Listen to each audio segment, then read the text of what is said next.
ভারত পাকিস্তান দ্বন্দ্বের আঁচ পৌঁছেছে ইসলামাবাদের অভ্যন্তরীণ রাজনীতিতেও। পানি কা মসলা জব আতা হ্যায়, কাশ্মীরের পেহেলগামে পর্যটকদের ওপর হামলার জেরে নতুন করে শুরু হওয়া ভারত পাকিস্তান উত্তেজনা সামাল দিতে কারাবন্দী ইমরান খানকে আলোচনার টেবিলে দেখতে চায় পাকিস্তান তেহরিক ইনসাফ। পিটিআই নেতাদের দাবি, দেশের ক্লান্তিলগ্নে অকুতভয় নেতা ইমরানের কণ্ঠস্বর শুনতে উদ্গ্রীব সাধারণ মানুষ। জনগণের নিরাপত্তার প্রশ্নে বহুদলীয় কনফারেন্সেরও ডাক দিয়েছে সাবেক প্রধানমন্ত্রীর দল পিটিআই। সেখানে কারাবন্দী ইমরান খানের উপস্থিতির দাবি তুলেছে প্রধান বিরোধী এই দলটি। इसी तरह का माहौल पैदा करने की कोशिश की गई थी। দেশটির পার্লামেন্টের উচ্চকক্ষ সিনেটের অধিবেশনে পিটিআই নেতা আলী জাফর বলেন, সাবেক প্রধানমন্ত্রীর মুক্তি পাকিস্তানের রাজনৈতিক ঐক্যের একটি উদাহরণ হতে পারে, যা ইসলামাবাদের শক্তি হিসেবে গণ্য হবে। पूरा पाकिस्तान जनाब चेयरमैन इमरान खान की इस आवाज के पीछे खड़ा है और हम इसलिए इकट्ठे हैं। রাজনৈতিক হামলাকে সন্ত্রাসী হামলার তকমা দিয়ে ভারতের মোদী প্রশাসন যে দোষারোপের রাজনীতি করছেন তা বহুদলীয় ঐক্য দিয়ে মোকাবেলার প্রস্তাব দিয়ে পিটিআই নেতারা দাবি করেন, ইমরান খানের এক ডাকে 1 কোটি মানুষ রাজপথে নেমে আসবে।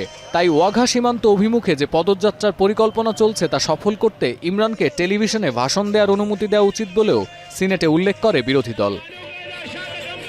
যদিও কারাবন্দী ইমরান খানের বিষয়ে কোনো ধরনের ছাড় দিচ্ছে না ক্ষমতাসীন শেহবাজ শরীফের সরকার। মঙ্গলবার পিটিআইয়ের আইনজীবী ফয়সাল চৌধুরী অভিযোগ করেন, সাবেক প্রধানমন্ত্রীর সঙ্গে পরিবার ও তার ব্যক্তিগত আইনজীবীর দেখা করতে দেওয়া হচ্ছে না। ফয়সাল আরও জানান, সরকারের সাথে বিরোধ থাকলেও আদিয়ালা কারাগার থেকেই ভারতের বিরুদ্ধে একতাবদ্ধ থাকার বার্তা দিয়েছেন ইমরান খান।